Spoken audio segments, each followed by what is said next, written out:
بسم اللہ الرحمن الرحیم۔ السلام علیکم ورحمۃ اللہ وبرکاتہ۔ آج کی ہماری ویڈیو مفتی محمد تقی عثمانی صاحب کے کتابچے نماز سنت کے مطابق پڑھیے میں موجود طریقے پر بنائی جا رہی ہے، اور اسی کتاب کے بعض اہم پوائنٹس کو اس ویڈیو میں دکھایا گیا ہے جو عام طور پر عوام میں غلطی پائی جاتی ہے، اس کو درست کرنے کی یہ چھوٹی سی کاوش ہے۔ نماز شروع کرنے سے پہلے یہ باتیں یاد رکھیے اور ان پر عمل کا اہتمام کر لیجئے۔ آپ کا رخ قبلے کی طرف ہونا ضروری ہے، آپ کو سیدھا کھڑے ہونا چاہیے اور آپ کی نظر سجدے کی جگہ پر ہونی چاہیے۔ گردن کو جھکا کر ٹھوڑی سینے سے لگا لینا بھی مکروہ ہے، اور بلا وجہ سینے کو جھکا کر کھڑا ہونا بھی درست نہیں۔ اس طرح سیدھے کھڑے ہوں کہ نظر سجدے کی جگہ پر رہے۔ آپ کے پاؤں کی انگلیوں کا رخ بھی قبلے کی جانب ہے، اور دونوں پاؤں سیدھے قبلہ رخ ہیں۔ پاؤں کو دائیں بائیں ترچھا رکھنا خلاف سنت ہے۔ دونوں پاؤں قبلہ رخ ہونے چاہیے۔ دونوں پاؤں کے درمیان کم از کم 4 انگل کا فاصلہ ہونا چاہیے۔ اگر جماعت سے نماز پڑھ رہے ہیں تو آپ کی صف سیدھی رہے۔ صف سیدھی کرنے کا بہترین طریقہ یہ ہے کہ ہر شخص اپنی دونوں ایڑیوں کے آخری سرے صف یا اس کے نشان کے آخری کنارے پر رکھ لے۔ پاجامہ کو ٹخنے سے نیچے لٹکانا ہر حال میں ناجائز ہے۔ ظاہر ہے کہ نماز میں اس کی شناعت اور بڑھ جاتی ہے، لہٰذا اس کا اہتمام کر لیں کہ پاجامہ ٹخنے سے اونچا ہے۔ دل میں نیت کر لیں کہ میں فلاں نماز پڑھ رہا ہوں۔ زبان سے نیت کے الفاظ کہنا ضروری نہیں۔ ہاتھ کانوں تک اس طرح اٹھائیں کہ ہتھیلیوں کا رخ قبلے کی طرف ہو، اور انگوٹھوں کے سرے کان کی لو سے یا تو بالکل مل جائیں یا اس کے برابر آ جائیں، اور باقی انگلیاں اوپر کی طرف سیدھی ہوں۔ بعض لوگ ہتھیلیوں کا رخ قبلے کی طرف کرنے کے بجائے کانوں کی طرف کر لیتے ہیں۔ بعض لوگ کانوں کو ہاتھوں سے بالکل ڈھک لیتے ہیں۔ بعض لوگ ہاتھ پوری طرح کانوں تک اٹھائے بغیر ہلکا اشارہ سا کر دیتے ہیں۔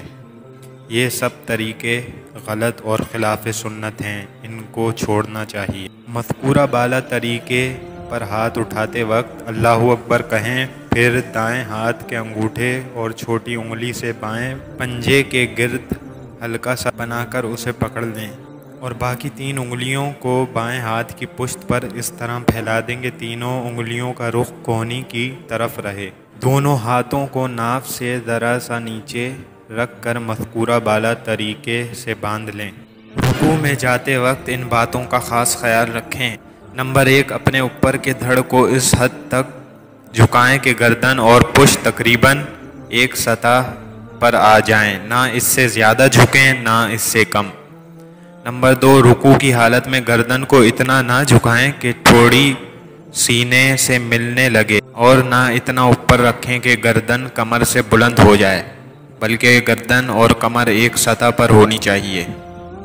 رکوع سے کھڑے ہوتے وقت نمبر 1، رکوع سے کھڑے ہوتے وقت اتنے سیدھے ہو جائیں کہ جسم میں کوئی خم باقی نہ رہے۔ نمبر 2، اس حالت میں بھی نظر سجدے کی جگہ پر رہنی چاہیے۔ بعض لوگ کھڑے ہوتے وقت کھڑے ہونے کے بجائے کھڑے ہونے کا صرف اشارہ کرتے ہیں اور جسم کے جھکاؤ کی حالت ہی میں سجدے کے لیے چلے جاتے ہیں۔ ان کے ذمے نماز کا لوٹانا واجب ہو جاتا ہے، لہٰذا اس سے سختی کے ساتھ پرہیز کریں۔ جب تک سیدھے ہونے کا اہتمام نہ ہو جائے سجدے میں نہ جائیں۔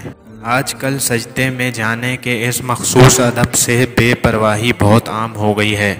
اکثر لوگ شروع ہی سے سینہ آگے کو جھکا کر سجدے میں جاتے ہیں، لیکن صحیح طریقہ وہی ہے جو نمبر 1 اور نمبر 2 میں بیان کیا گیا۔ بغیر کسی عذر کے اس کو نہ چھوڑنا چاہیے۔ گھٹنوں کے بعد پہلے ہاتھ زمین پر رکھیں، پھر ناک، پھر پیشانی۔ سجدے میں جاتے وقت اس طریقے کا خیال رکھیں کہ سب سے پہلے گھٹنوں کو خم دے کر انہیں زمین کی طرف اس طرح لے جائیں کہ سینہ آگے کو نہ جھکے۔ جب گھٹنے زمین پر ٹیک جائیں اس کے بعد سینے کو جھکائیں۔ جب تک گھٹنے زمین پر نہ ٹکیں اس وقت تک اوپر کے دھڑ کو جھکانے سے حد الامکان پرہیز کریں۔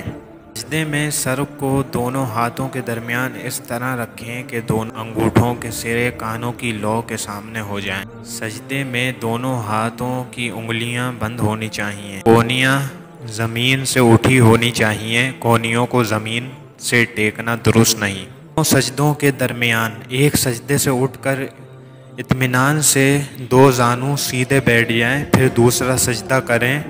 ذرا سا سر اٹھا کر سیدھے ہوئے بغیر دوسرا سجدہ کر لینا گناہ ہے، اور اس طرح کرنے سے نماز کا لوٹانا واجب ہو جاتا ہے۔ اتنی دیر بیٹھیں کہ اس میں کم از کم 1 مرتبہ سبحان اللہ کہا جا سکے۔ تحیات پڑھتے وقت جب اشہد اللہ پر پہنچیں تو شہادت کی انگلی اٹھا کر اشارہ کریں اور الا اللہ پر گرا دیں۔ انگلی قبلے کی طرف جھکی ہوئی ہو، بالکل سیدھی آسمان کی طرف نہ اٹھانی چاہیے۔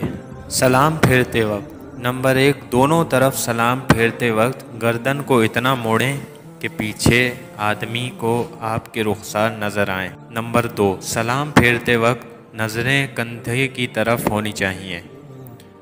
نمبر 3، جب دائیں طرف گردن پھیر کر السلام علیکم ورحمۃ اللہ کہیں تو یہ نیت کریں کہ دائیں طرف جو انسان اور فرشتے ہیں ان کو سلام کر رہے ہیں، اور بائیں طرف سلام پھیرتے وقت بائیں طرف موجود انسانوں اور فرشتوں کو سلام کرنے کی نیت کریں۔